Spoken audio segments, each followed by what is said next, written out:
Drones, UAV, SUAS, UA, commercial, hobbyist, 333 exemption, FAR 107, registration.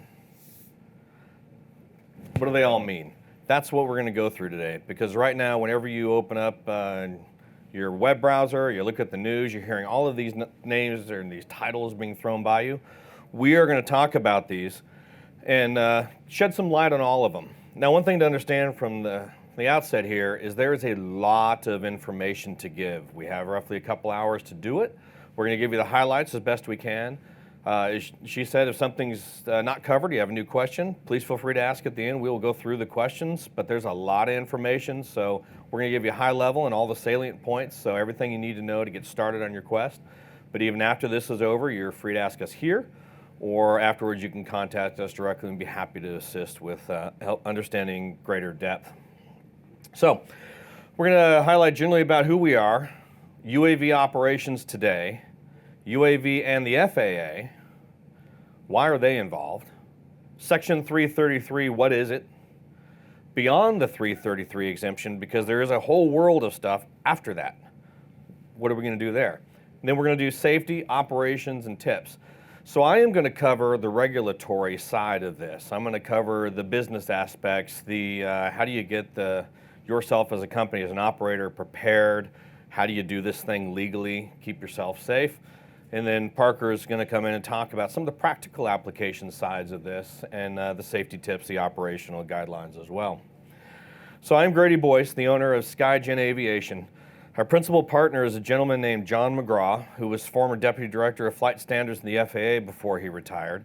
John and I met when I was running Delta Airlines Global Navigation Program and I was interfacing with the FAA.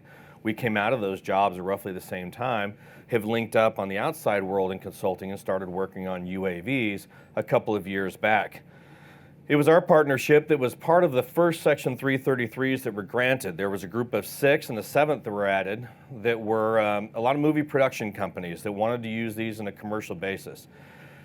Previously, back in 2012, Congress had set forth a method to make these commercial, but it hadn't really been enacted in mass. And this was one of the first starts for this policy to be ironed out. And now it is what you see today. It's the 333s that you hear so much about.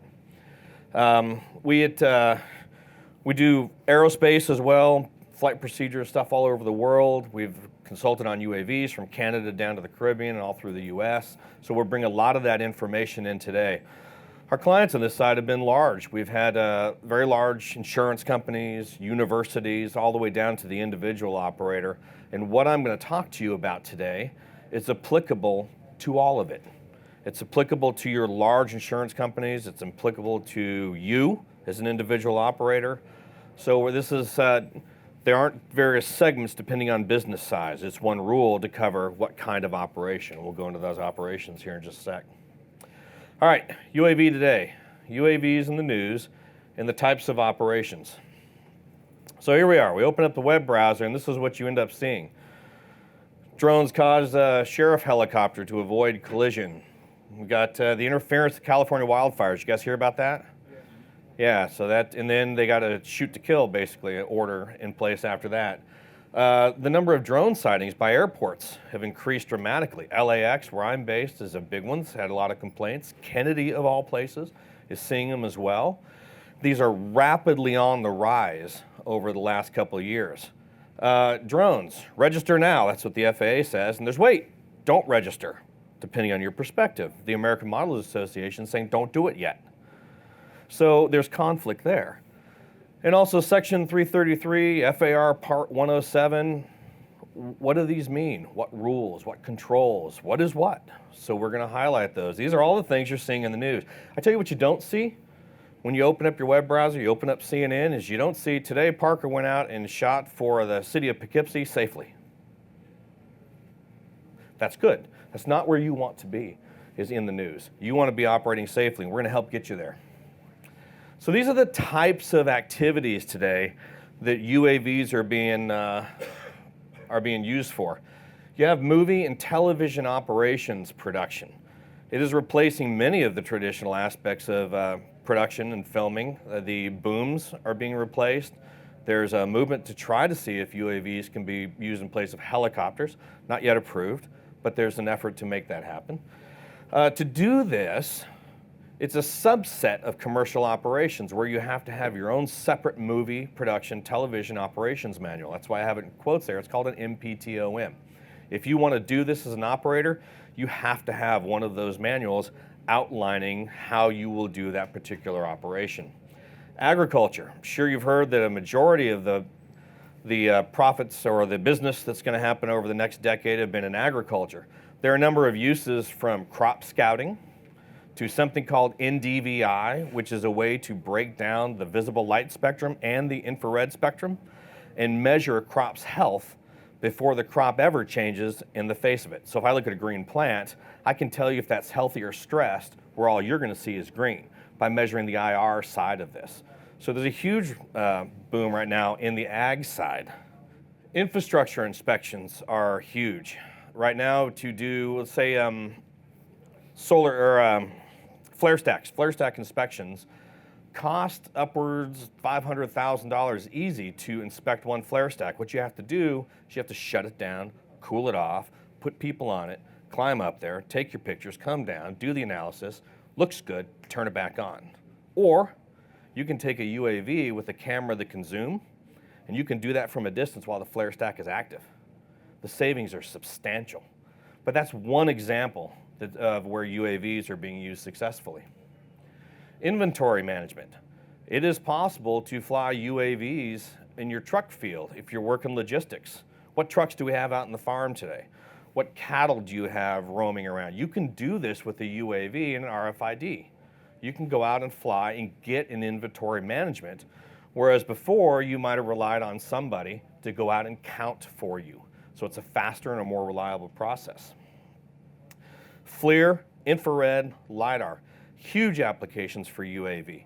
So FLIR and IR, infrared, are in the outside of the visible spectrum where you start getting into temperature readings of light, of the electromagnetic spectrum. You can pick these up with specialized cameras. You can look for hot spots in fire. You can look for bad insulation in buildings. You can look for components that are about to be worn out because they tend to generate heat faster. LiDAR. LiDAR is a form of radar or of lasers that will paint the ground and give you extreme saturation of something called a point cloud, which are millions of pixels in an XYZ axis that allow you to define an area to tremendous resolution. In the upper right here, that is a LiDAR picture. That is not a picture per se, but that is the point cloud of all the individual dots that were measured for that area. And it brings tremendous help to engineering companies. And public support. So fire departments, police departments are starting to get on board. They're trying to understand how to use these now and understand what the regulations are. But there's a lot of uses that are being applied as well, especially the coordination side. One of our clients is involved in large-scale wildfires. And sometimes to get coordination when a fire breaks out, fire chief has to go climb up on top of a hill, make an assessment, and then report where he wants his aircraft to be or where he wants his firefighters to be. Now you can take the UAV, you can launch it up to that altitude and get real time. So a lot of applications here. However, a lot that has to go into that public support piece. So that's the application, but there's a lot behind it that helps support it. UAVs and the FAA. Role of the FAA and three categories of operations. One thing I want to say here, UAVs, unmanned aircraft, have been around for a long time. They've been around since the turn of the century. In the 70s, the 80s, we've seen, anybody remember the F-4 Phantoms, the fighter aircraft, the Vietnam era? They had been turned into UAVs and used. But what's happened is technology is shifting so fast now. Capabilities are coming to market so quickly that UAVs are starting to saturate the marketplace with all of these applications. So in the past, where you've had unmanned aircraft in the hobbyist realm, you could monitor those through a hobbyist organization in very small applications here and there. But now they're exploding so quickly, you kind of need to take a step back and look at how they filter into the National Airspace System. And that's the role of the FAA, is how to figure out we can safely integrate UAVs into the National Airspace System. So that's their primary task. There used to be a thought way back when, or the beginning of the century, that if you owned a home, you owned all the airspace above the home. Well, there's a legal case where a chicken farmer had a house, thought he owned all the way above it. An Air Force base was put just off the end of his house. Aircraft would come low to the house. The chickens in the chicken coop would start to go a little crazy. They'd bounce off the walls. They'd break their necks. They'd die. You say, now, wait a minute. You're flying in my airspace.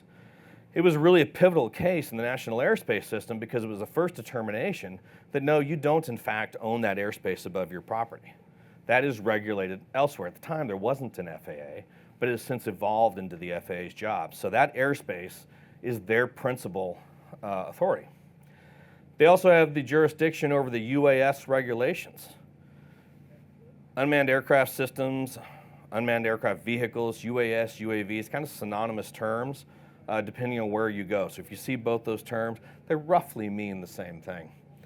And the FAA is also now defining what 3 types of general operations are: hobbyist, commercial, and the public side. We're going to talk about those in detail. They are responsible for enforcement. Now, one thing I'll say here is I'm going to tell you in an overview as to what the FAA's roles are and what they are seeking to do with UAVs.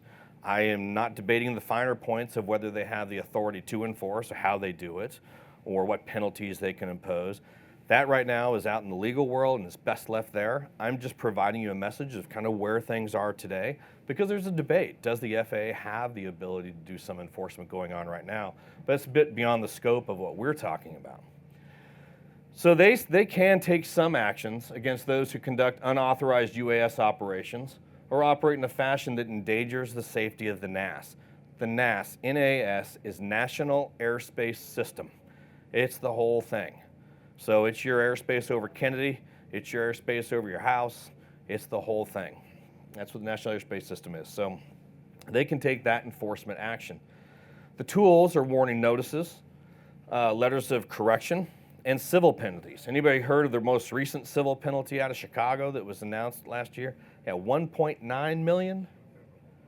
$1.9 million in penalties for an operator that they had repeatedly asked cease and desist on your flights over downtown Chicago. Now, who knows? Will 1.9 stick? I don't know. And New York. Oh, and New York. He was operating both places? All right. So New York and Chicago. Now, this will be interesting to see if this is going to hold or what's going to happen. But, it gets into the enforcement side. So, again, it's in the legal system. We'll let them run with it. But they do have some enforcement action. I'll jump ahead slightly. One of the requirements of flying UAVs commercially is that you will have a license. Now, it started out when the first 333s were granted that it was a private pilot license. And over time, this has evolved. The FAA has said, okay, we don't need a private. We can go down to something called a recreational and a sport license. Now a sport license is the minimum. Question pops up, why do I need a license at all? This isn't an airplane. Well, there are 2 reasons principally for this. One is there's an enforcement action. So you go out and you fly over the top of downtown Manhattan. Well, the feds can come yank that ticket from you. That's what they do with airline pilots like myself. If you break a rule, they have an ability to pull that license away from you and you can't use your art, use your talents anymore. The other part is to get a license, puts you through the TSA vetting process. So there's a method to this. It's not saying there's a direct correlation between a sport pilot or an airline transport pilot and UAVs. There are some ties, yes. But that's the 2 fundamental reasons why a license is being required by the FAA today. FAR Part 107, when we talk about that, furthers that. It goes into a different form of a license. So this is the enforcement sides. Okay, recreational and a hobbyist are the classes of, first class of UAV operators. We're going to break down the individual elements here shortly. But those are, you go buy a drone, we're done, over the drone shop, Phantom 3, you want to fly this for fun, for yourself, go for it. You can do this under recreational and hobbyist guidelines. Those guidelines are published in AC 9157 Alpha. That is the FAA's kind of, here's how we would like you to fly these operations. Commercial or business side is governed by Section 333 today, FAR Part 107 in the future. When in the future? I don't know. We'll talk about when that could possibly be later, but those are the governing bodies, the legislative pieces for the commercial business operations in UAVs. Public entities, police departments, fire departments, again, those that are paid for, funded with taxpayer dollars, public service organizations, are governed by FAR 8900.1. That's its regulatory side. So if the Department of Forestry wanted to go out and employ UAVs, that's where they would go look for some guidance on how they could do that. Okay, the hobbyist side. So UAS aircraft can be operated for hobby and recreational purposes under specific safety guidelines established by Congress. Now, guidelines, I'm not saying rules, these are the guidelines, please go fly under those. There's the advisory circular that we had mentioned before. Here is the definition of recreational use, an operation of an unmanned aircraft for personal interest and enjoyment.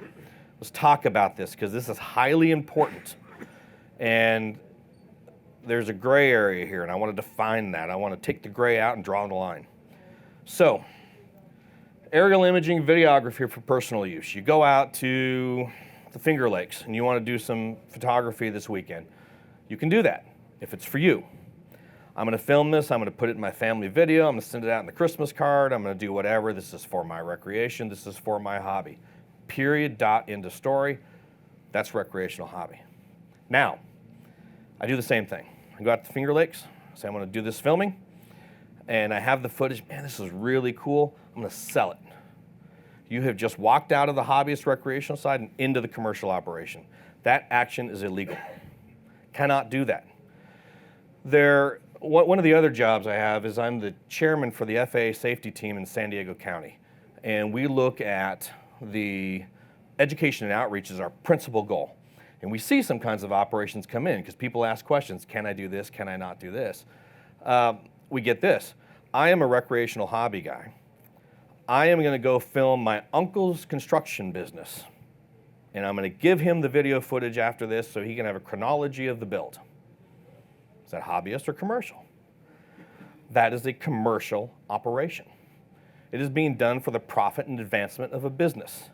Might not have been his, but it was for the promotion of a business. So folks will want to play in the hobbyist side to avoid the regulations. There's a lot of danger in that. Don't do it. Be very clear on what those guidelines are. General guidelines. Like we keep saying, do not fly for compensation or hire during the mission or after the mission or before the mission. Compensation or hire is your definitive line. Do not fly as a hobbyist with the intent to sell. Follow the hobbyist collective safety guidelines. The AMA, American Modelers Association, has been around for decades. They are the principal hobbyist organization that most folks follow. And I highly recommend that you go look at their website. If you're not a member, consider it. I'm not a promoter of AMA, it's not my job, but they are there for you. They will offer an insurance policy, guidelines, training, and a community of people. It's a great resource. And then you have the advisory circular from the FAA. General safety guidance. Now folks, this is a nutshell. For the deep dive on this guidance, go to those sources. Maximum altitude 400 feet. Maintain visual line of sight with the aircraft, which I tell you is not as easy as it sounds. Take an aircraft like the Inspire over here. You'll have good visual contact for that thing for about 100 yards, maybe 50 on some days.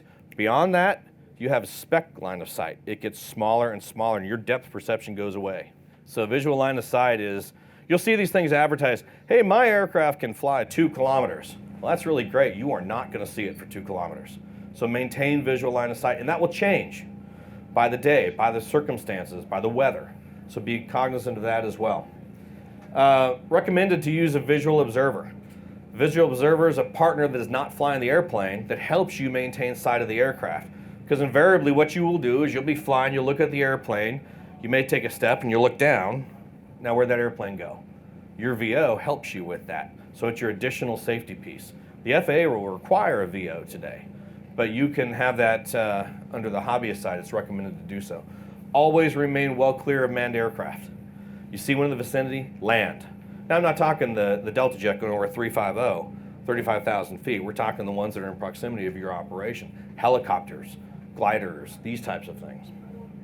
Do not fly intentionally over unprotected persons or moving vehicles. Freeway, bad idea. Unprotected people are people not behind a barrier. Folks that have no idea what you're doing, not a part of your operation, stay clear. Do not fly within 5 miles of an airport unless you previously coordinated with the airport management. Now, in this day and age, with 333 and the proliferation of drones, it's more than likely that any airport management, even as a hobbyist, is going to ask you some deeper questions. Do you have an exemption? Why are you doing this? What's your insurance? What's your plan? These types of questions will come forward. So now that 5 miles an hour, let me caveat it a bit. That's not Kennedy. Kennedy's going to say no. And you say, but no, they're just not going to do it. Now, if you go out to a regional airport, Northwest Arkansas, for example, or there's somewhere smaller airports, they may let you in that 5 miles, but they're going to want to set up rules for that operation first. All right, commercial ops. Compensation or hire under approval granted by the FAA as directed by Congress. This today is the Section 333 exemption that you keep hearing about. Does a commercial business need one? Yes, or needs to operate under one. I'll explain in a minute. 107 is the future rule. It is not a rule today. It is a future rule. We'll go into that in just a minute. So, definition, compensation or hire, or the furtherance of a commercial entity or business purpose. Example, selling data collected from the UAV, selling SUAS aircraft in furtherance of a commercial business entity, or providing any sort of professional services. You are now a commercial operator. So your guidelines in the Section 333 exemptions require before you do this. When you apply, you have to be patient for roughly 120 days, roughly speaking. You cannot fly during that time period. Once you are granted the 333, you are now a commercial blessed entity to fly that operation. If you have a commercial business today and you want to do a UAV operation today, you can do this, but you go find somebody that has a 333. So if you have your 333, I come to you and say, I want you to fly for me under contract, and you can do that.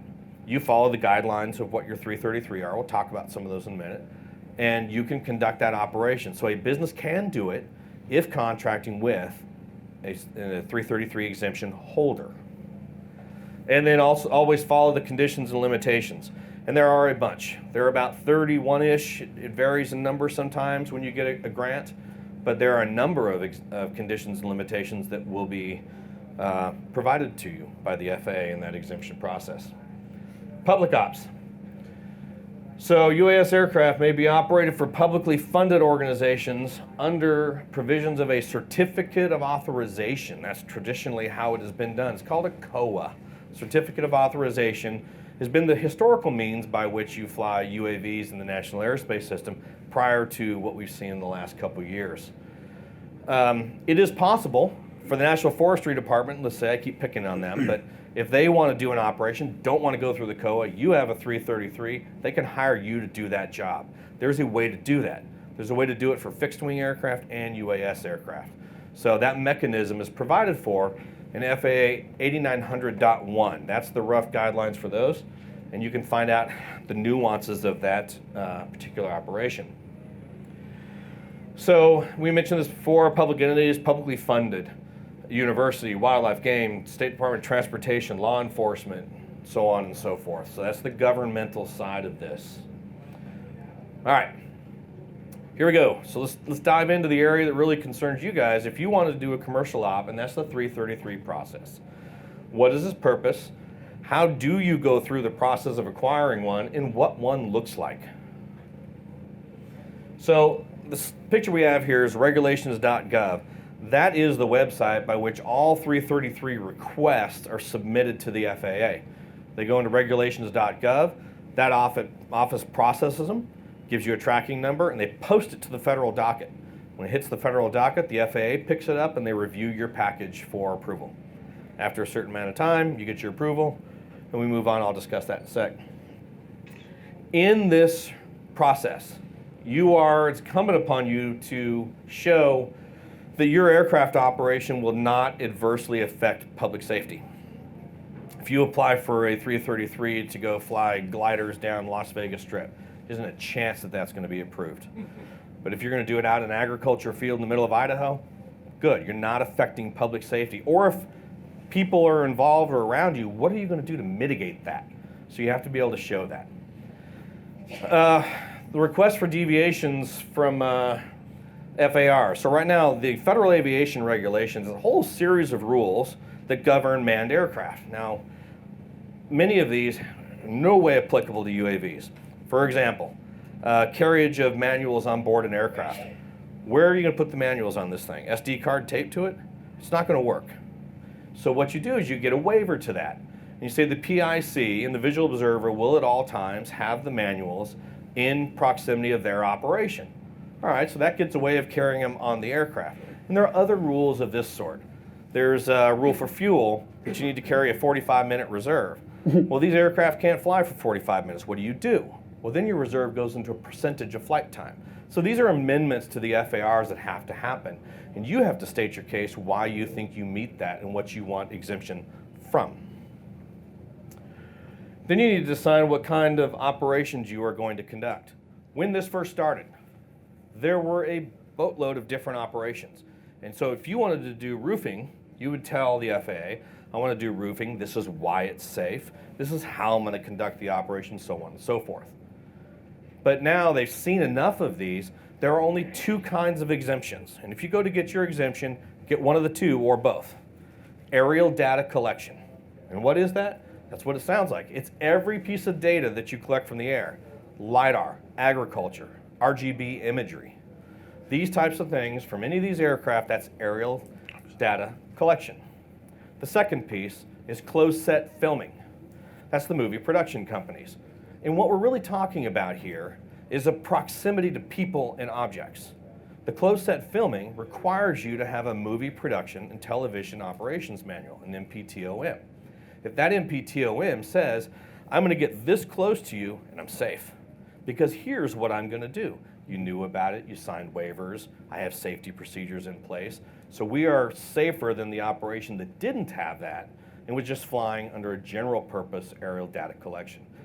All right, so you need to define the aircraft that you are going to use. And what I encourage you to do also is if you see some aircraft that you are projected to use, put them in here, because this will go through your approval process. Like I referenced, roughly 120 days. Let's say you put 5 different airplanes in there, and then at the end you go, you know what, I think I want 3 more. Well, you can't just put those in. You have to go get an amendment to your 333, which takes another roughly 90 days after the 120 have transpired.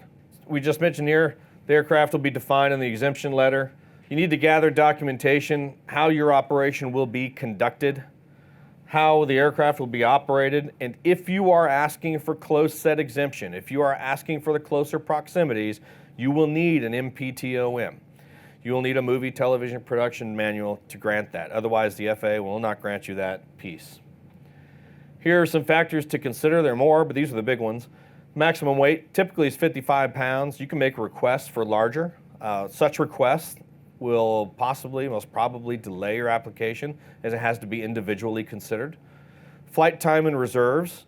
So what's your fail-safe limit on the battery? As Parker's pointing out, this one can have 7 minutes based on the payload. It can extend with lighter payloads. So how are you going to manage that process? What percentage are you going to bring the aircraft down when the battery hits it? Max speed. Started much lower, now it's 100 miles an hour, so that's your speed limit. Proximity to airports and populated areas, visual line of sight, and what are the safety features that you have on your particular airplane. So a custom will have the safety features defined in the autopilot system, like a DJI A2, for example, or a NASA, or the 3DR system will tell you what some of those are. Even your battery percentages when it gets to controllers, so you're going to look at all those aspects. And then finally, who is going to file this? So the reg.gov is an available website to everybody. You can have third-party provider consultants that do this, and that's what we do, is help customers and clients through this. You can also go to a law office who will do this for you. You can have template services. You go online, fill out a form, and voila, out comes a lot of your documentation. I'm not a fan of it because sometimes you got to be careful as to what that says about your organization. Just make really sure that if any information you get from that is accurate to you and you can live with those rules. Or finally, you can do it yourself if you want to go through all these processes. Get some advice before you do it, because if you leave out any of the necessary information for the feds, yours will be tabled on the side. It'll go back to a reviewer who will then contact you for more info, and it starts a secondary process. Once that process gets resolved, it'll go back into the system for review once again. You will incur delays. So different ways to go around how to do this. So what you ensure when you're filing is you're going to write an exemption request letter. This is where you're going to say, hey, I want to do, this is my type of operation, these are my airplanes, and these are the FARs that I need exemption from. Ensure what you ask for is what you want. I cannot stress this enough because you are in essence asking the FAA to sign a contract with you. For example, San Diego, we had an operator who went just through a garden variety system and filed for an exemption that said, I will not operate around people. Okay, so then they wanted to operate a festival that was happening in downtown San Diego. Well, who attends festivals? People. And so they wanted to operate. And you say, no, wait a minute. You asked for and were granted, and now you want something else.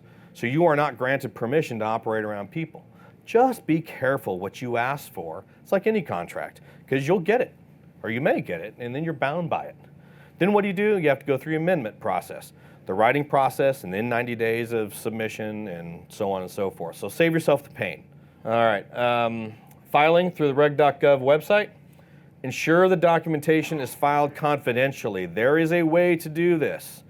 Anything you put or you submit directly to the regulation.gov website is going to end up on the federal docket. Your special sauce for roofing, you just put that out there for the world to see. And now your competitor's going, really cool, I know what you're doing. And they can get that information because it's public record now. So be careful. When you file, there's a way to protect your information. Be sure that you do that. If you want it, if not, if you don't care, go ahead and put it out there. But most businesses really are quite concerned about this is my process and procedure. So you want to be careful about that. After filing is complete, you should receive a confirmation email. This confirmation email will have your comment tracking number on it. Be darn sure that you get that. This is your receipt. So you want to make sure you have it. And then buckle down for approximately 120 days. I say approximately because I've seen it go longer. I've seen it go shorter. We have a client now in the 6-month period, one at 9 months. We have ones that hit it at 3 and 2.5. I can't tell you what it will be. It's process. Sir, 4 months. So we did Parker's 4 months ago, and we're still waiting. And I wish I can give him a definitive, but you cannot. It's a lot like Disneyland, too. You guys ever gone to Disneyland? You're going to go to Space Mountain. You get in line. It says your wait 128 days from here. That's what you're doing, and you're getting in that line.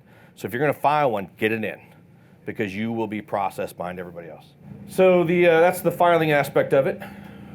When you ultimately receive your Section 333 exemption, you're going to get a letter back, and this is roughly what it's going to look like.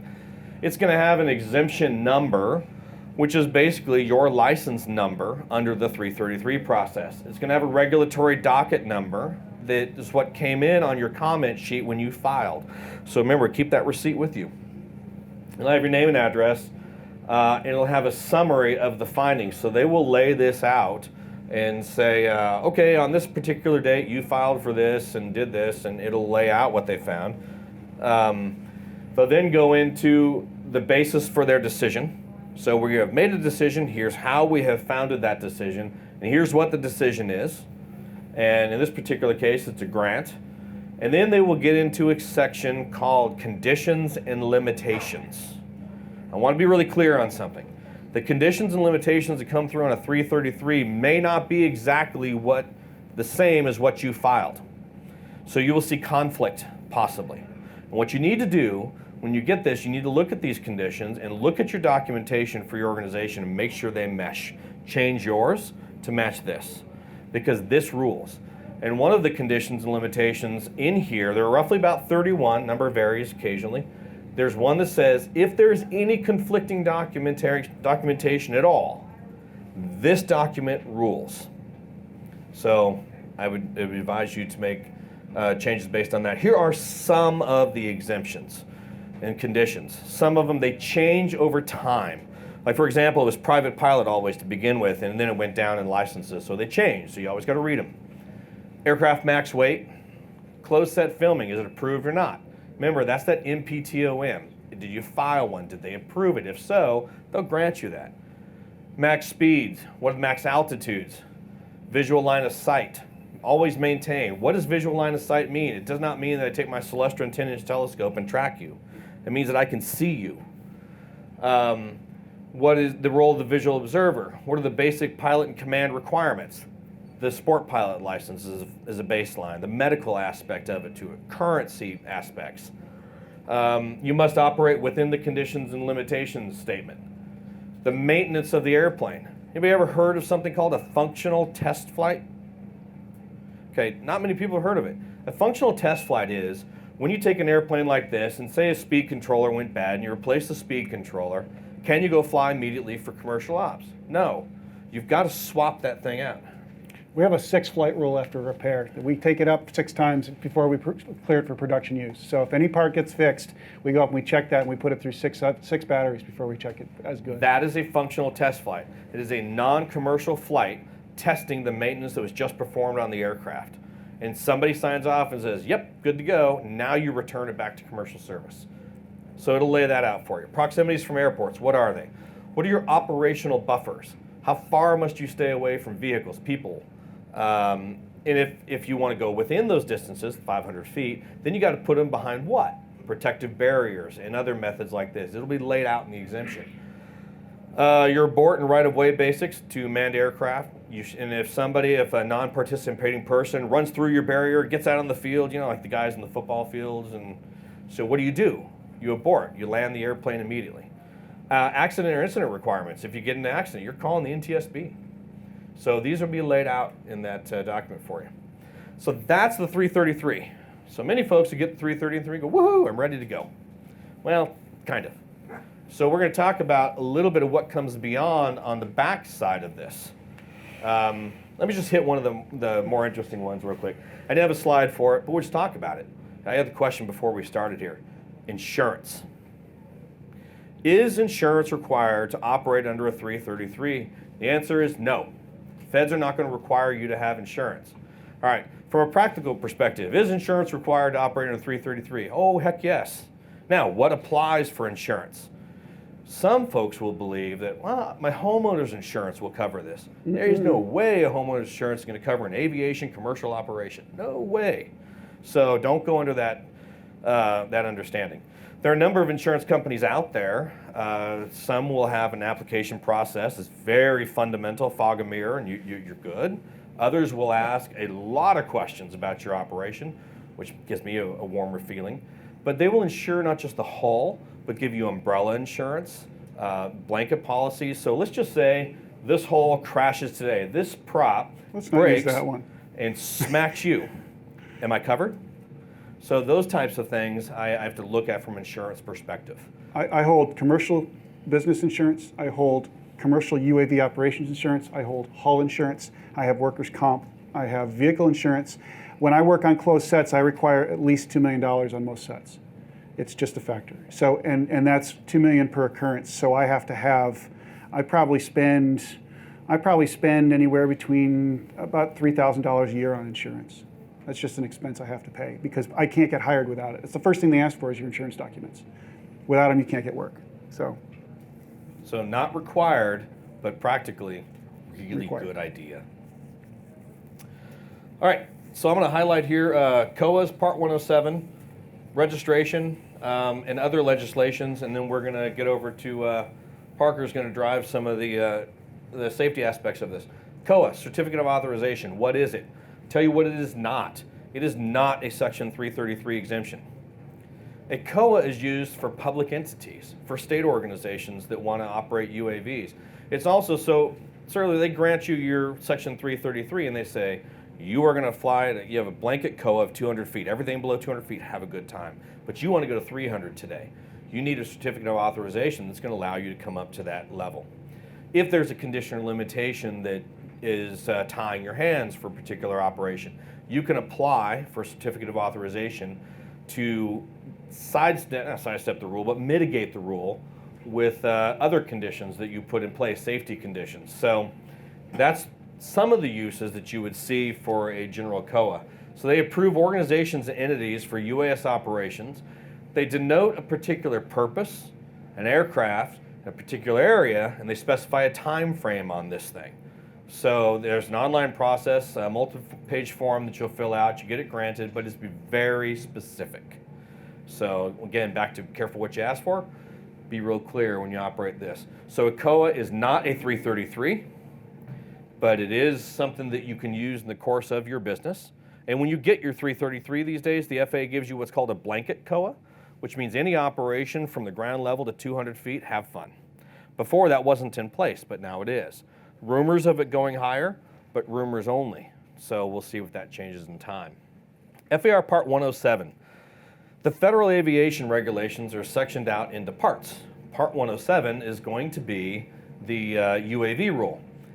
Now, there was an NPRM, it's called a Notice of Proposed Rulemaking, that was issued last February. It came out on a Sunday of all days. So if we're to launch it on a Sunday, and it was roughly a 100, 200 page document saying, this is what we think the new rule is going to look like. We want all of you to read it and give us your comments. So a comment period opened, 4,500 comments were received. Every single one of those gets read and addressed. So the time to comment is over, but it's now closed. So each one was revised. And this thing was, its purpose was to outline the operations for commercial UAV ops. Since right now there really isn't any, right? I said we're asking for relief from rules. Well, now this is putting a rule in place that's standard for commercial ops. So how do you do this for non-hobbyist UAVs under 55 pounds and safely integrate them into the NAS? That's what Part 107 is doing. Now, when you go to drone shows or you go to other meetings, you will get somebody that will stand up and talk all about Part 107. Here's what it is and here's what it says. I'm not going to do that because I have been involved in regulatory affairs enough to know that what you see in the beginning may not be what you get on the end. So I am not going to give you a primer on what it said. You can go read it on the web. There's no guarantee that that's what it's going to be. So here are the fundamental laws. No one yet knows what the final rule will contain. So any speculation is just great conversation. No one knows when it's going to be published. There are rumors of it happening in the summer. I've heard spring of 2016. Frankly, we don't know. I'll tell you why. So the FAA, AFS 80 is the office that runs UAV regulations for the FAA. They have to write the document. Then they write the document and they submit it within the organization. This goes through other safety channels, and each of these safety channels has an ability to go, no, I don't like number 20. That stops the process. Then it comes back down and we address number 20. All right, number 20 is good. Go back through the process again. Now there's a lot of congressional pressure to get this passed. 2 years ago. Yeah, so we're well overdue. This past September it was supposed to be published. It was not published. So there's a process. It's a long process. When I was doing work, we took about 4 years to get 2 words through. 2 words. It was very difficult, but it happened. So it's going to take time. That's when I go back to no one knows what it's going to contain. No one knows when it's going to be published. We don't know how it's going to be implemented yet. So 107, know that it's out there, and it's going to contain something relative to commercial UAV ops. That's about all you can say about it. We can go on and on, but it's speculation. So 107 will be the new fundamental rule in the future. All right, flight training certificate, or schools. This is a buyer beware thing for you guys, okay? There are many, many UAV training schools out there online, bunches of them. I've seen fees from $4,000 to $100, and you will get your UAV pilot certificate, okay? That is a very dangerous term. The FAA views a certificate as tantamount to a license. It is a license. So there is no practical test standards or guidelines for the issuance of a UAV license. It doesn't exist. So how can you have a school that's going to give you a certificate for UAVs? They can't. So you can go spend $3,000 on this, come out 2 weeks, go, I have a certificate. Well, you have a really expensive piece of paper. Mind you, you might have got some really good training, but don't come out of this thing thinking, I have my UAV license. You do not. So be careful with what you go into. Ask the questions. Training is a very good thing. Lots to go over. Parker's about to go through his section where you're going to see the need to go out and get training. You need training, but be very careful what you expect to get from that training. You are not going to get a certificate today. Now, when 107 comes out, that could be a whole different thing. Yeah. But it's not out. We don't know. We don't have any guidelines for a certificate. So please be very, very careful if you think that's what you're getting yourself into. Be cautious. as I want to hit two more things real quick, I want to give it to Parker. He has an absolutely riveting section. He's a fantastic speaker. I want him to do a lot of the stuff on safety, really cool stuff. So I'm going to hit the other two parts real fast, and then we'll also have time for Q&A. Registration. Each airplane, UAV, conducted in a commercial op has to be registered. How do you register? Two ways. There's a paper method today, which I kid you not, is a carbon-based form that you must fill out. Cannot do it. Well, you cannot do this point online. You have to fill it out and you submit it to Oklahoma City, where a person pulls it out of the mail, reviews it, and corresponds with you on the registration. That method of registering airplanes, if you are a commercial business, and let's say you have 5 airplanes, you would have to register each one individually via the paper process. You'd have a separate registration number for each one of those airplanes. That's the paper process, exists today. Now there's a new one coming out that's online. It rolled out in December. It was for hobbyists only, and understanding is in spring of 16, the commercial piece will come out. Here's the advantage. It's online, it's easier, and you will have one registration number, one IN number, like November 820 Sierra Golf, which is one of ours. That number would be applicable to every airplane. I like that, because if I'm going to go swap airplanes, or I have 20 or I have 10, they're all with the same IN number. Now I can just call internally one, number 2, or whatever you want to call it. But it's one number for all of them. That's the online method. So 2 ways to do it right now. Both will work. The commercial won't be live for a couple more months. We don't know when that will be. But that's how you need to register an airplane, but you do have to do that for a commercial op. This is my last piece, and then I'm going to let you go. Here is, we talked about 333 and we talked about the feds, but here's the next battleground that's really starting to happen. It's state and local municipalities are starting to say, whoop, time out. What are we doing with these UAVs? And they're getting involved in a much more granular level than the FAA is. So right now, 45 states have considered about 140 different bills related to UAV activities. So not only do you need a 333, but what do your local state and governments have to say about it, or what are they trying to impose? I'm not saying that they are all legally founded, but I'm just saying that there are efforts out there. So just be aware. 19 states so far have passed UAV legislations, and here are some examples. Prohibition against UAS voyeurism is a felony. Prohibition from interfering or harassing with a person whom is hunting. Limitations on the use of UAV for surveillance. Prohibition against UAVs to capture an image over certain open-air events and firework displays. And one of the interesting things is firework displays implies night. Right now, the FAA is going to say no night ops. But these are happening. States, cities are doing this. So if you go to operate, you've got your 333, but one of the things you're really going to need is you're going to need local communication with your authorities. FAA has local branches called FSDOs, Flight Standards District Offices. You can go contact a FSDO or your local state government. Find out if there's another UAV thing. I'd hate to see you get stung because you didn't know that that's out there. But folks are starting this process. Where this will all work itself out in the legal system, I don't know. I'm not a lawyer and I will not guess. But it's occurring, and just beware. All right, my friends, we're going to go over to Parker. So this is the dry white wine of the section. We're going to do some tequila shots now. So, Well, where are they? My last name is Joker, so we're going to fit that mold today. I am a former Air Force photojournalist. I just retired last year. I'm now the owner of Propeller Heads Aero Photography. We're based in Middletown, about an hour and a half out of town here. I've been to Korea, Turkey, Saudi Arabia, Italy, Afghanistan 4 times, Iraq. I've been around. Most of them were as a bomb loader, and then I cross-trained to be a public affairs photojournalist. So I have dedicated my life to changing the way we see our world using visual media, and I'm getting into video recently because I've always thought it was sorcery. I was a still guy from way back. I've been in some magazines as the only drone guy for a little while around here, so I've been profiled by quite a few people. I was in New York Magazine's annual wedding edition this year. I've been profiled by a couple of TV shows. It's been quite a wild ride. Since I was a public affairs guy for the Air Force, I knew how to speak, and so I didn't pick my nose on camera, so they used me quite a bit. We've done some work for some pretty cool people. We worked in Detroit for the Human Rights Commission covering water rights issues. We worked for Nike Air Jordan, DOD, Wu-Tang Clan. We've also shot for, we just shot for Red Bull for Left Field Entertainment. I'm also writing a book right now that's on Amazon. Please don't buy it, it'll freak me out. I'm not done with it, but it's coming.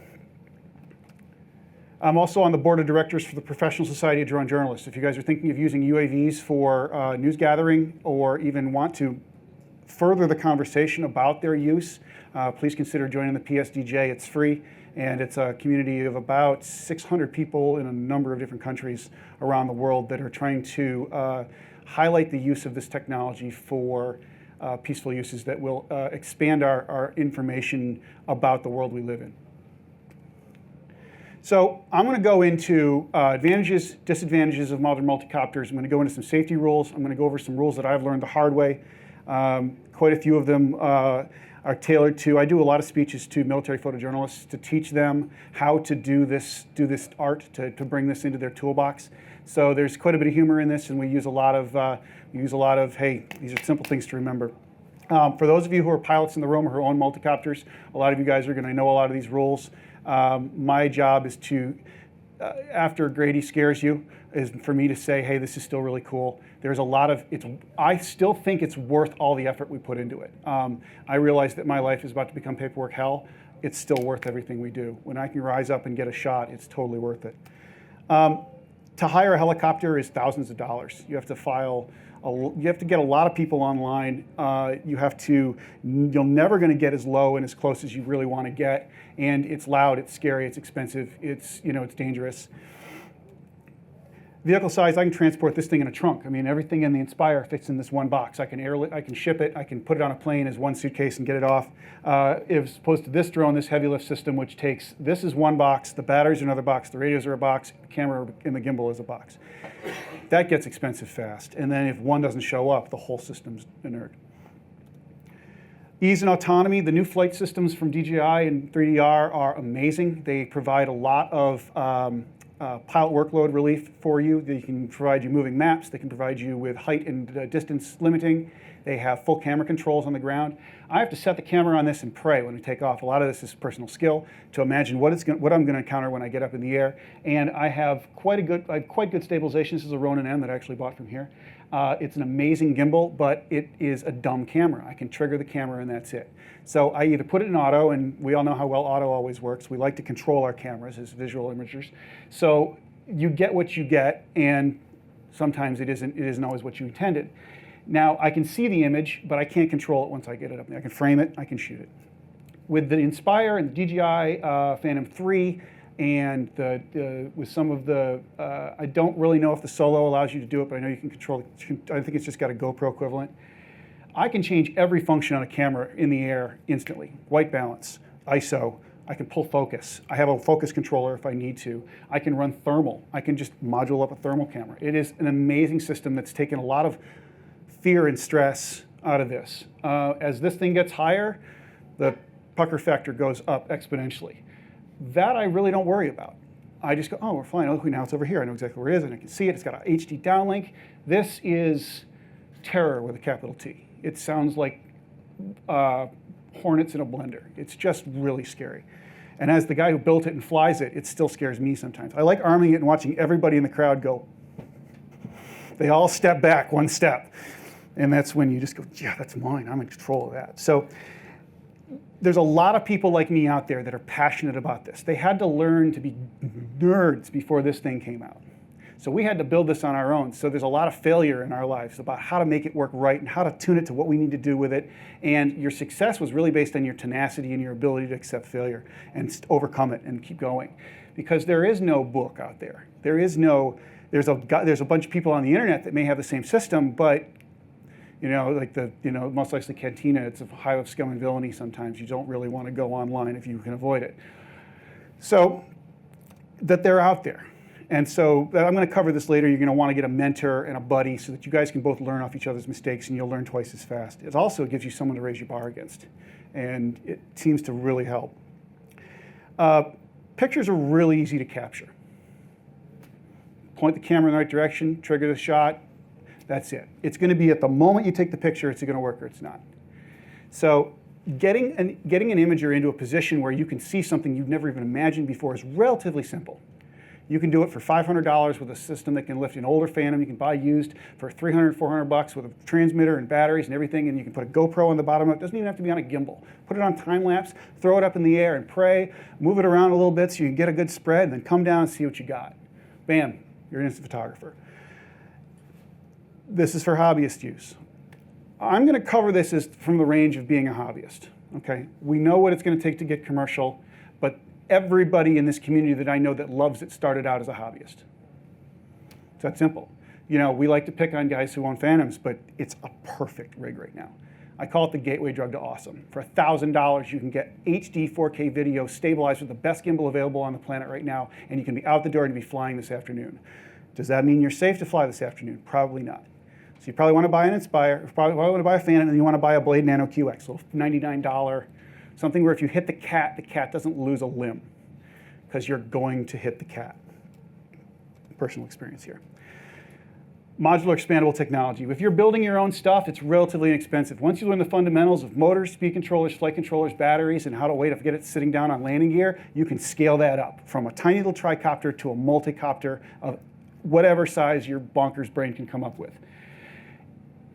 It's all based on what you want to lift. So the first thing you have to ask yourself is, what's the imager I need to lift? Okay, what's it going to take to stabilize that? What's it going to take to lift that stabilization? How much batteries do I need? How big are the motors going to have to, motors. What is it going to take to get 8 motors to lift that much weight? Oh, by the way, now how much power does it need? Then you have built yourself a system. So you scale it up. The knowledge comes from knowing where to find the charts and just praying that those people's maths is right and you can get this built. So it is something where, I'm going to cover this later, I think. Yeah, I'm going to cover this later. So being dumb is very expensive because you can build this thing yourself for $7 grand, or you can buy it from someone who built it for you for 25. And when it breaks, do you know how to fix it? So that said, I'm going to recommend you don't do this. Probably ever. I think heavy lift is dying, guys. I think the stuff you can do with a DJI Inspire Pro is pretty darn good. DJI just became a partner with Hasselblad, which means we're going to start seeing some amazing imagers from them. I have faith that DJI is going to solve my heavy lift 4K problem, my cinema grade 4K problem relatively soon, because this is not the best solution compared to that. So keep that in mind. Exponential costs. You can lift a GoPro for $500. You can lift, then you get into the NEX A6000, maybe into the light, GH4 with a small lens category. You're talking $5-6 grand when you get done with batteries and frames and motors and chargers and radios and everything you need. I mean, this is a system. And to lift the system, you need all of the components that carry the camera up to the top. So, or, like I said, you can go right across the hallway here and buy yourself a, I'm not selling these, but I love them. I hated it at the beginning, so I wanted to hate the toy. I was down and I had to go do a workshop for the DoD, and I borrowed my friend's Inspire, and I was like, he's like, you're gonna slum, huh? You're gonna debase yourself? And I got there and I had a chip in my shoulder about the size of that drone, and I was like, this is a toy, it's stupid, and then it just delivered.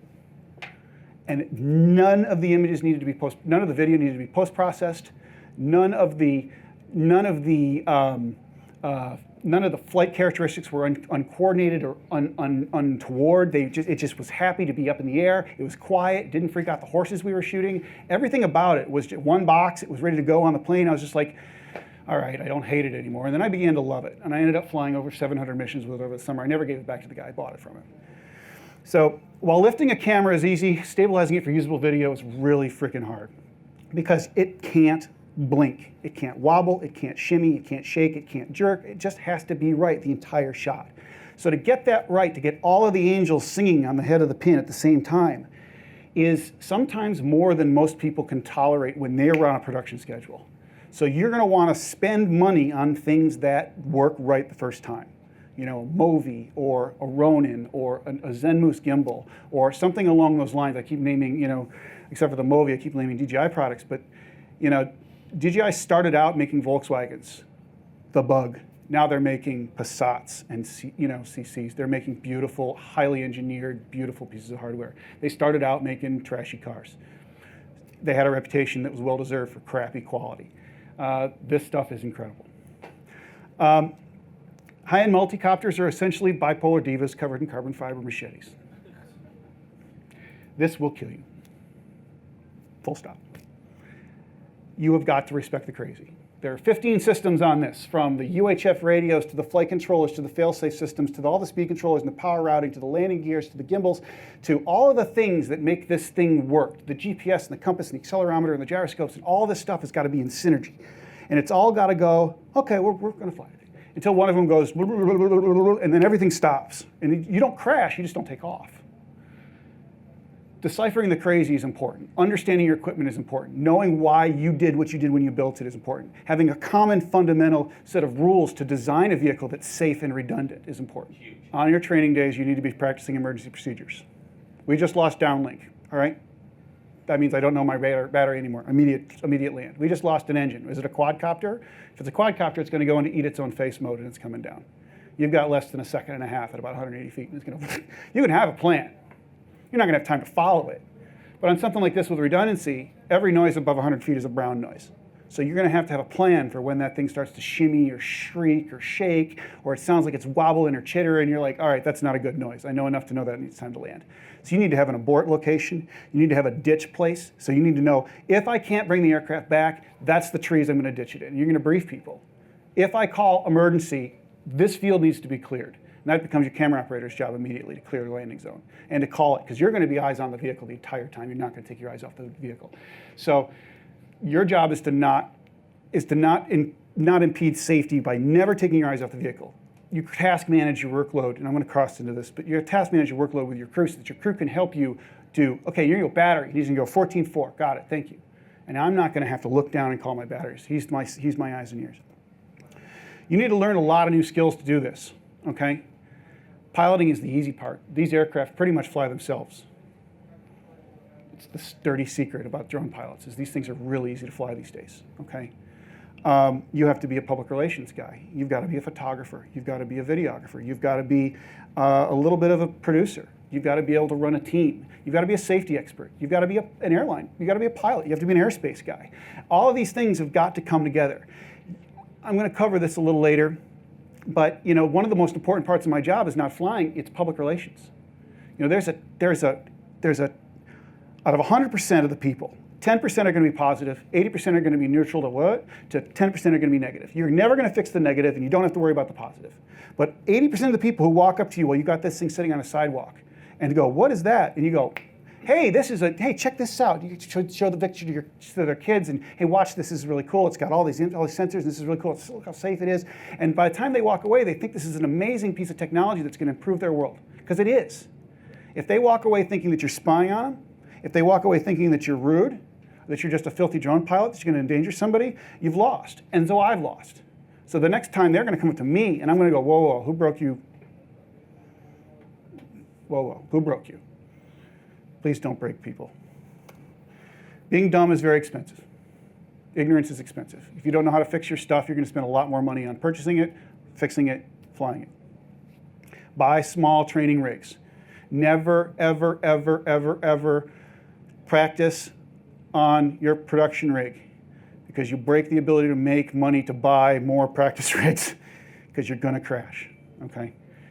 Buy a $100 toy, and don't worry about it being a toy, because it's the same fundamentals of flight. And it's not going to have automatic stability control. It's not going to have altitude control. It's not going to have GPS. It's going to teach you how to fly. Because when the GPS on that goes out, you need to know how to get it down. You need to always be training as if your automatic systems don't work. And that will give you confidence as well to push your limits and get shots that are just amazing, because you know what the vehicle's going to do in extremes that don't normally work. Fly under trees and the GPS goes out, you're going to keep flying, you'll be fine. So, you ever been in a hotel and you see the sign on the sprinkler that says, "Do not use as a coat hanger"? Every sign has a warning. Every warning sign tells a story. Someone at one point flooded their room with their suit. Think of these rules as things like that. These are the things that I've had to write on the walls after I've done badly. Start small. Bankruptcy sucks. If you crash your $1,000 production rig in the living room, if you crash your, I thought that was the next slide, we'll cover that. If you crash your rig and you can't replace it, you can't make more money to fly another rig, you're out of business. If you are going to train on something that's small enough that it's got enough no mass, and you hit the wall with it, and you just laugh, you pick it up, you fly again. You just learned something about flying, and you didn't have to learn how to fix it. So go ahead. You look at cameras, like here, you have the Sony A6000, which is less than $1,000. Some of the cameras that we fly underneath our aircraft are LiDAR cameras, $90,000, $120,000 a camera, and you do not want to crash. You do not want that thing to go bad. Back to insurance, right? But it's very, very, very true about the practice and the preparation of this, because the payload is a really expensive part. The aircraft, yes, are very expensive, especially when you get into the heavy lift rigs, $15,000 and on up. Fixed wings, $25,000, $50,000. But those cameras are massive in cost and weight. So be careful with what you do. And your reputation's priceless. You crash in front of a client, you're done. So never fly any gear you can't afford to replace right there on the spot. So your wife is going to frown on you hovering a commercial grade hexacopter in the living room. I have 6 holes in the ceiling of my living room because I had basically everything, bad brain to begin with. I took off in the living room to test it, just hover check. It was cold out, it was raining or something stupid, and it went whoop, wham, wham, nothing. And I walked right out into the garage like that was stupid. It took a couple months for my wife to see the holes in the ceiling, and she goes, "Is that what are those?" And I go, "Man, that's just about the size of a hexacopter." She goes, "Parker!" Busted. I was like, as soon as it came out of my mouth, I was like, should have just shut my mouth and go, I don't know, must have been a defect in the house. I have no idea, but yeah, don't do that. I have friends that have flown their Phantoms for the first time indoors, ever.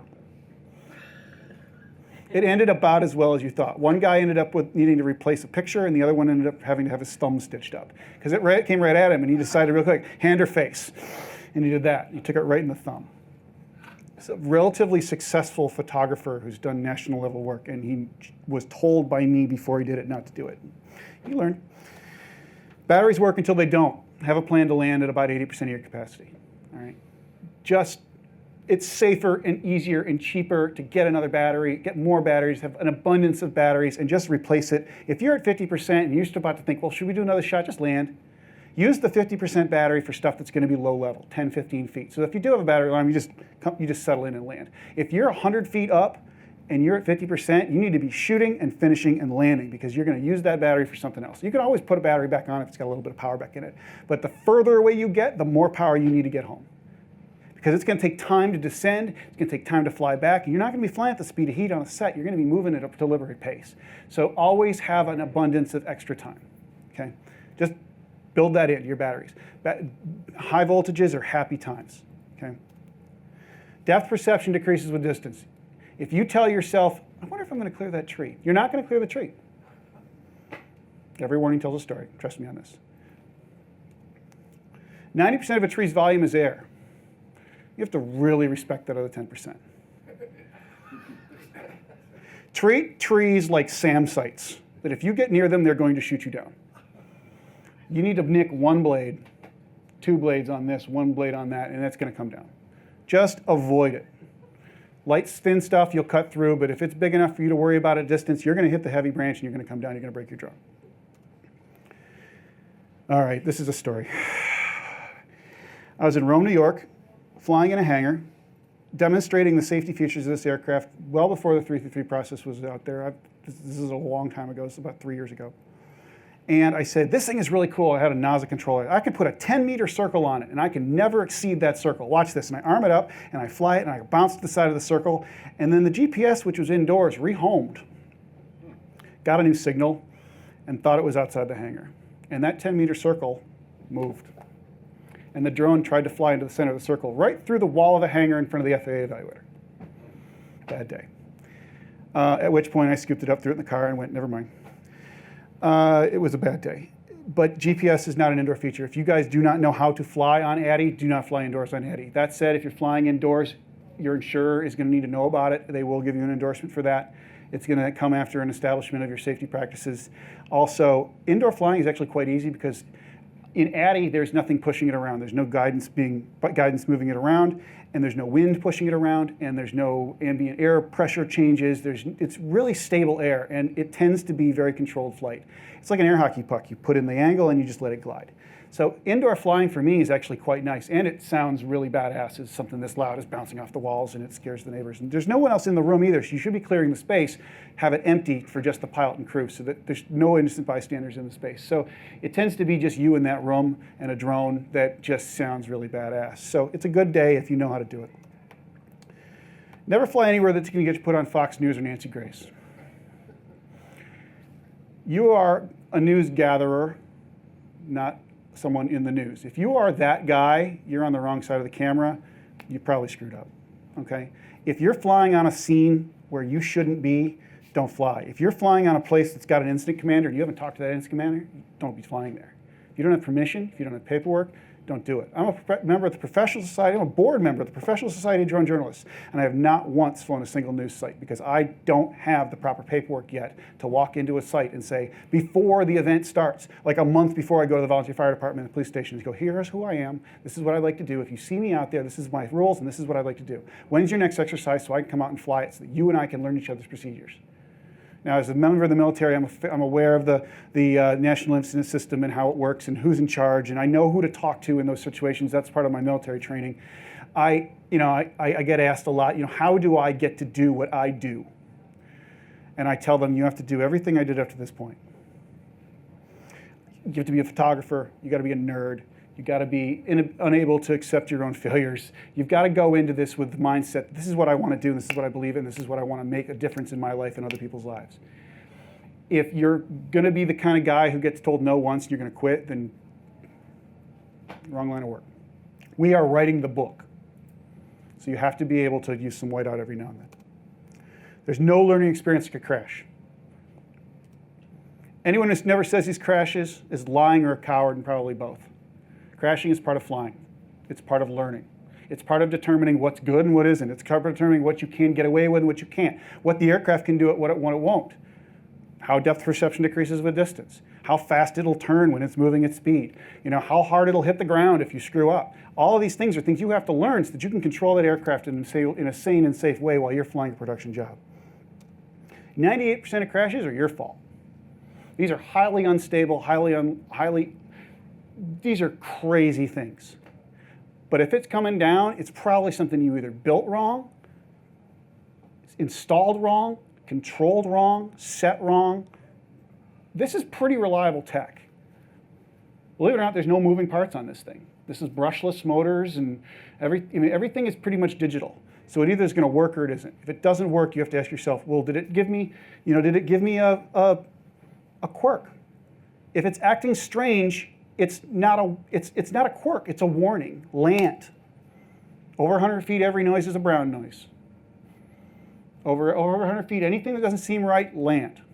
Bring it down, reassess.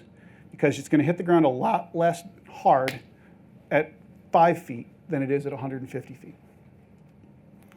It always looks, you walk up on it, you do the walk of shame. First thing you do when you crash is don't throw the transmitter, because it worked.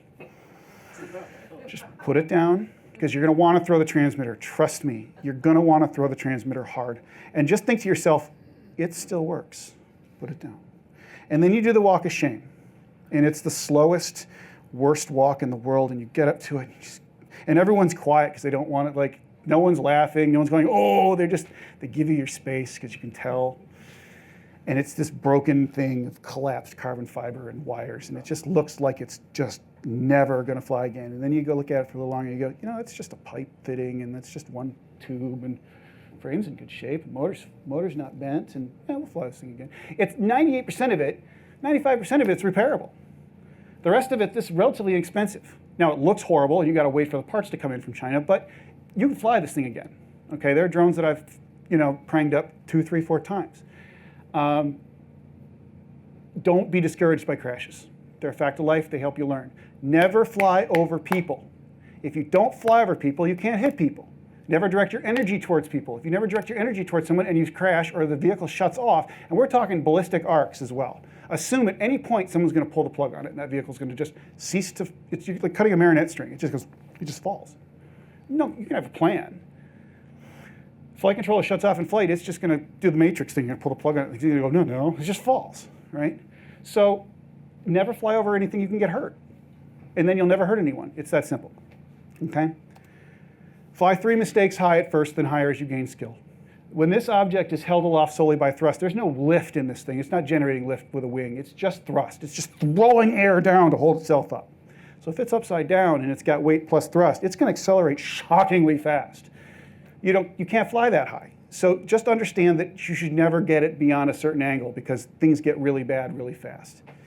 Never try and flip a production vehicle. We're not going to mention that again, please.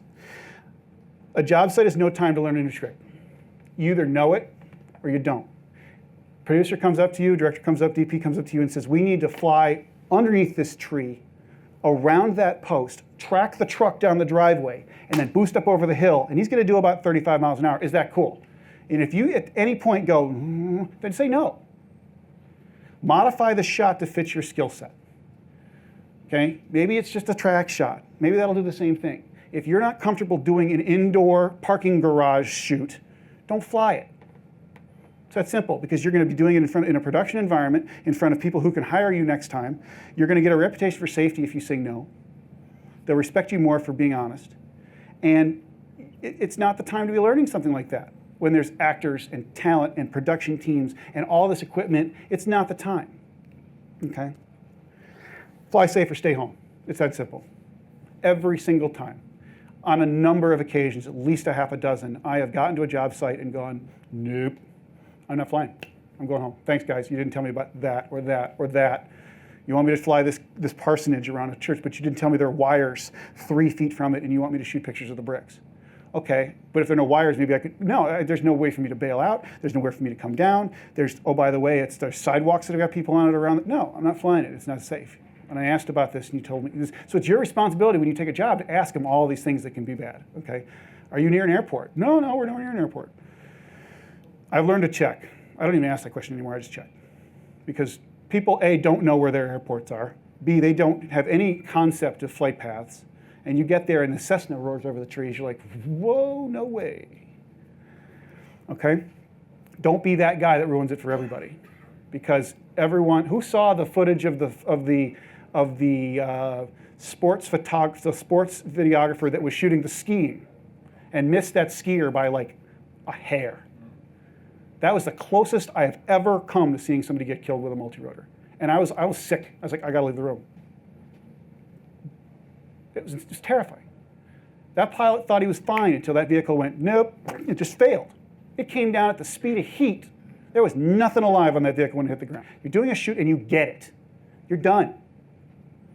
You're gonna ask yourself, is it worth the risk to put everybody out here in danger again to get this shot again when we already have it in the can? Moving on. Now, if you screwed it up, do it again. That second flight, especially on the pilot side, is going to be much better because you're already going to know the way the vehicle is going to behave. You're going to have a feel of it. You're going to know what it looks like as it traverses that path. So you're going to help. It's going to help the pilot immensely when he's flying a second take. But if you've got it in the can, don't risk everybody to do it again. Every time you lift up that, it's like a bomber pilot. They had 25 missions. Every flight they had a certain percentage of not making it back, right? So if you're flying a drone, especially something that hasn't been flown for 6 months already, that you don't trust, there's this curve of things where you can trust, and then as they get old, you can't trust them anymore. This vehicle has only been really flying production about 4 or 5 days. We just don't have a lot of opportunities to fly something this big. I'm still in the terrified stage of putting this over anything. The second you arm the drone, you're going to lose 30 IQ points. It's that simple. If you don't know how to do the things that are going to come at you when you are flying, then you're not going to be able to think about it at the time. It's got to be muscle memory and instinct. So if you haven't practiced the shot, and you haven't worked it out in a plan and thought about it and ground jumped it and done all the switching in your head and thought and visualized it, you do this. I don't care if you look like an idiot, but if you know what's coming, do it. Okay, but if something happens, you're going to be like, what? That's the first response. Uh-oh. That's a second and a half right there. Meanwhile, it's cartwheeling. At that point, you're a passenger. Okay, so the second you arm the drone, you're going to lose 30 IQ points. So have a plan before you start it. Proper preparation prevents piss poor performance. Or proper planning prevents piss poor performance. What are my wins? How's my vehicle working? What's my battery status? What's my crew status? Are we healthy, alert, fit? Who has a cold? Are we on cold medicine? Are we rested? Did anyone really party it up last night? All right, is anybody stoned on my crew? You need to understand all the factors. Is the vehicle healthy? Has it been giving us any warnings whatsoever? Is the camera set properly? Is everything ready in our plan? What's my flight route? What's my airspace? What's my weather? You need to know this immediately. What's my GPS condition? Pull out your solar apps. You are solar flares today. Am I going to have degraded GPS or magnetic storms or something like that? Just go through every single possible thing you can think of that's going to affect your ability to fly. The conversation light is off the second this vehicle gets armed and I lose my 30 IQ points, okay? You discuss on the ground, you plan on the ground, you execute in the air. If you want to execute something new, you say, okay, hold on, let me land. Okay, now what was your idea? I'm all ears. You're not burning batteries while you're talking. And if you're doing this to listen to somebody, you're not watching the drone. Land it. It's 100 times safer. It's 100 times less stressful for the pilot because he's not doing this. You're not watching the clock tick going, come on, what's your plan? What's your plan? I can do this in this take if we're, now you're in coffin corner. Just land, just discuss it. Conversation light is off when the aircraft takes off. That includes questions from bystanders. So you might want to have your ground observer get your slickest tongue on the ground observer guy, because he's going to be the one who starts talking to people that walk up. Yeah, hold on just a second, we're flying here, we're really worried about safety right now, just someone who can just do the soft shoe, just long enough for you to land. Yeah, when you are flying, now we're going to get into the fundamentals of actually why you're doing what you're doing. The whole purpose of this mission and the whole purpose of this job is to lift a camera sensor. It's to lift an imager so that you can get product that you need, that you can only get with this, at this cost and at this expense and at this hassle. Once you start movement with a camera, you're going to keep that movement. You're not going to jerk, you're not going to stop and start because you're going to blow a shot with it. It's just going to look like garbage. You're not going to pitch up and down, you're going to set it and you're going to let it be smooth. Now you can track on a target as you pan on it, but you're not going to want to switch slave targets. Because when you do that, then suddenly he's like, well, I thought I was supposed to look at this. And now you look and the people are like, well, the shots just look terrible from experience. Move the drone, not the camera. Set it on your target and let the drone do all the work. That's what you do with a jib. That's what you do with a dolly.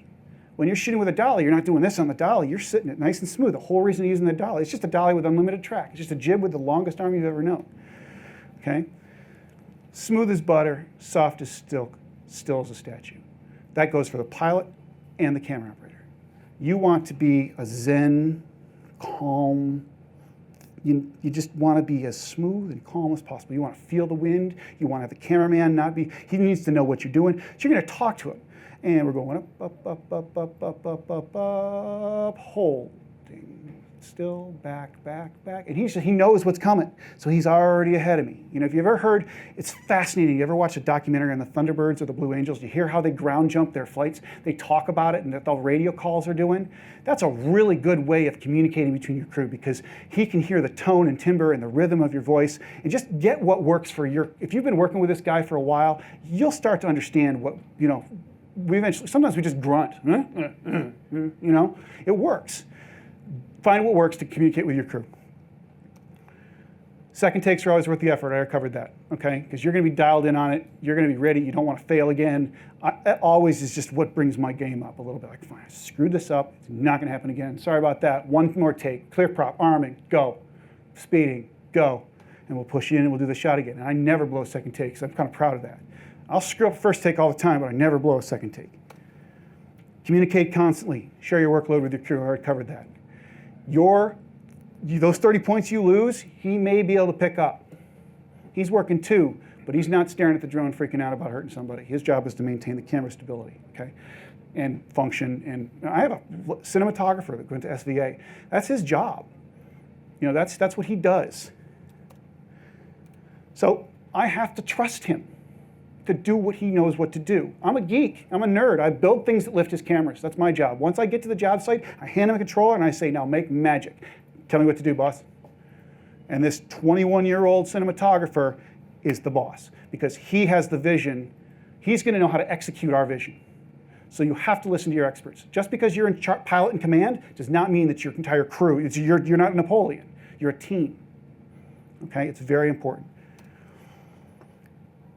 Be an advocate and an asset to the community with every interaction. 10%, 80%, 10%. Push everyone into that 10%, okay?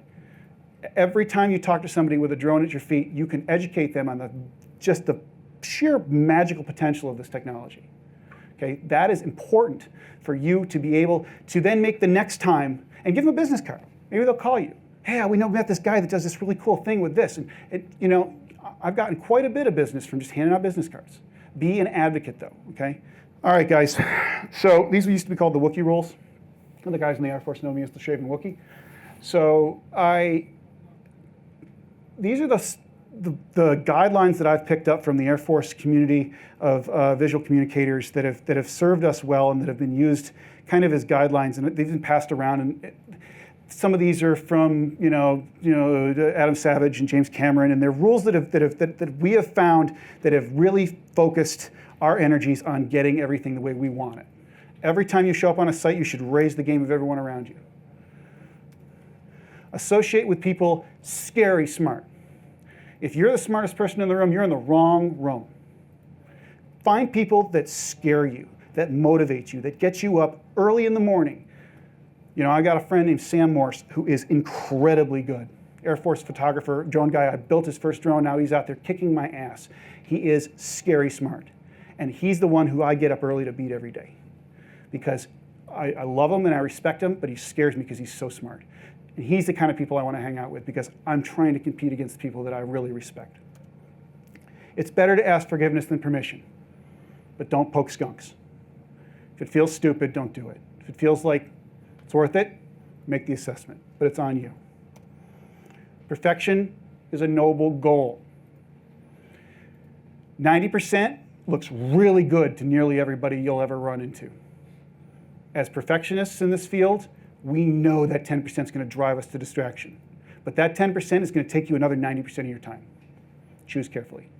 Choose the ones you want to die on your sword, because they're going to be the detriment of the other projects that need to get finished. So find those things that you believe in passionately and accept nothing but perfection. But on the stuff that's really, really good, move, stick and move. Learn from the lesson, apply it to the next lesson. 90-10. The last mile is never crowded, but if you don't use a map or bring a guide, you're going to get eaten by a bear. So you need to know what you're doing if you're going to be breaking rules. Like photography, you have to know the rules before you can break them, right? You have to know what works before you know how you can bend those things. So don't go striving out into the wilderness in the middle of a blizzard. Take someone who can teach you how to survive out there. Find experts, people that are scary smart, that are going to help you into these ranges that you've never been before, okay? Set your bar so impossibly high your failures look like successes. So that you're going, damn it. And everyone around you is like, oh my God, that was amazing. You're like, okay, cool. You just play it off. But you know you could have nailed it just a little better. You could have been a little more on speed. You could have been a little more on track. You could have been a little more less bobbly or speedy, whatever. And the cameraman looks at you and you go, that's pretty good. And you just know that he's thinking, yeah, you know. But if you're pushing your limits to the point where you fail. Now this goes without saying that you should be trying to fail at every opportunity. Get your safety take, put it in the bag, and then go out there and go, now how can I push this safely, as safely as I can? So that if I fail, it's still going to look pretty damn cool. But if you don't try, you're never going to get to that level. You only learn through failure. I've learned that. In the military, I was spoiled. I had the ability to fail on nearly every project because there was no client that was paying me. The deadlines were set by myself. There were story deadlines, but if we had the safety take, which was the first 15 seconds on the job, so you get your safety shot, no one's going to know any better with the quality. Pearls before swine sometimes. You're putting it in the base paper. But if you've got this opportunity to go out there and screw around with lights, or you've got to screw around with different stuff or smoke or night shots or day shots or whatever, and you fail, you just learned something new. You still broadened your horizons a little bit so that maybe you took 1/10 of that lesson. Next time you know what's gel to use to get that color. Next time you know what setting to do to get that light. You've got to try and fail, or you're never going to move forward in your stuff. When you fail, don't keep it to yourself. You've got to tell people, I wouldn't do that because this is what happened when I did it. You're going to save him amount of time, and he's going to be able to learn faster. You are a community of professionals, okay? Doesn't matter. There's enough to go around for all of us.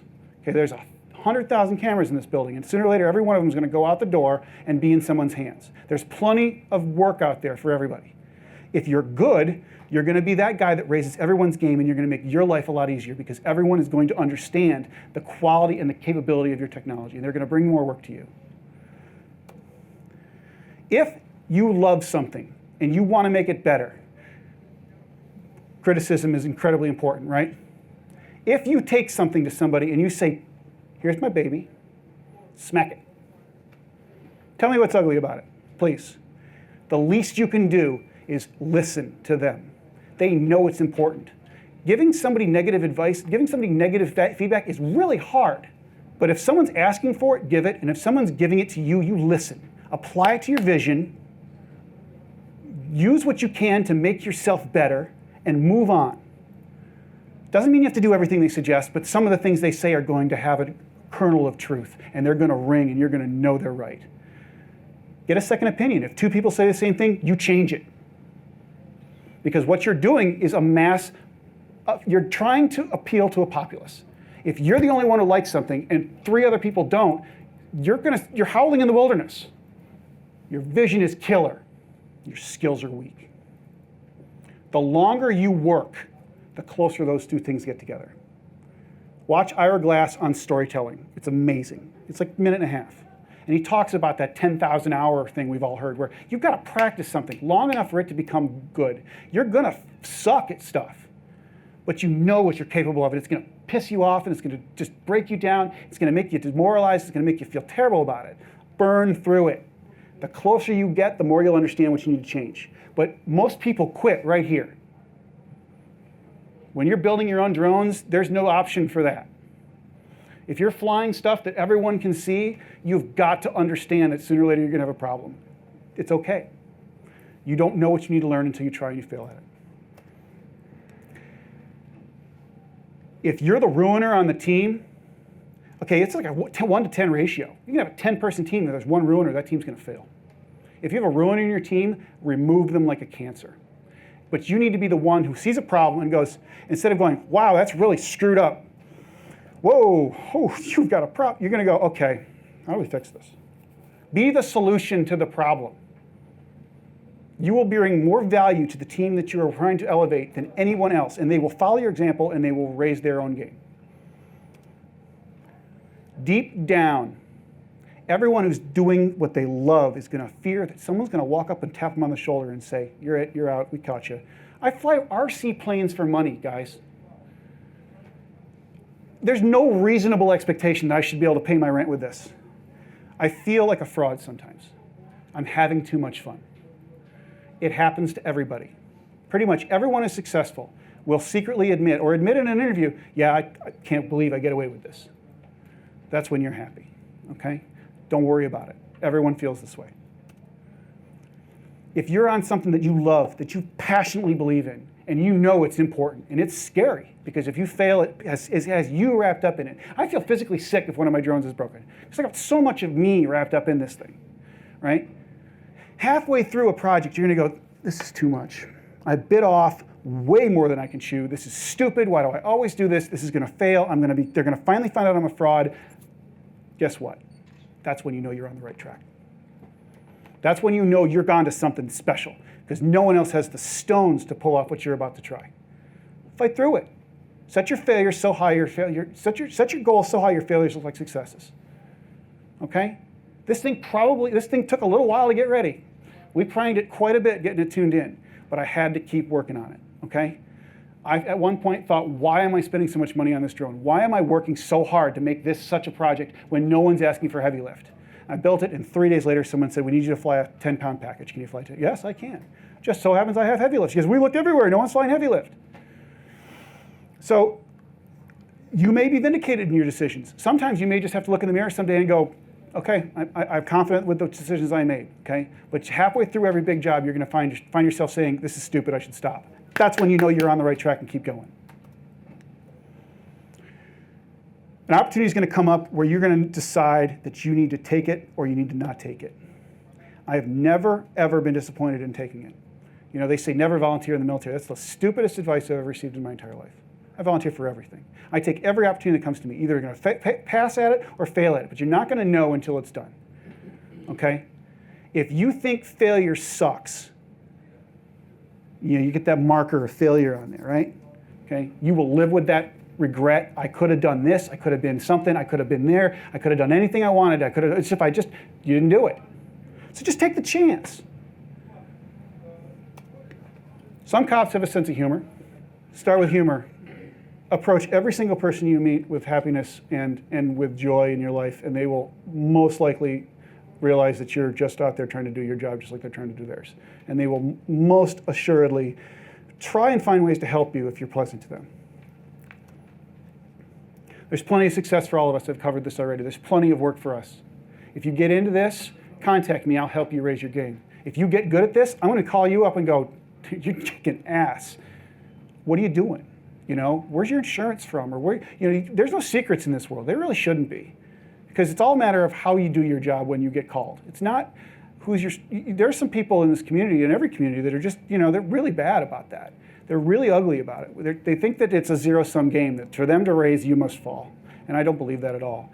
I think as people start to understand what this technology is capable of, there's going to be plenty of work for all of us who have the nerve to find the way through these regulatory problems and technological issues and stressful, you know, public interference, public relations. I mean, the problem I fear right now is not technology catching up, because that inspires amazing. It's not the regulatory environment, which is becoming much more codified than it was a year ago.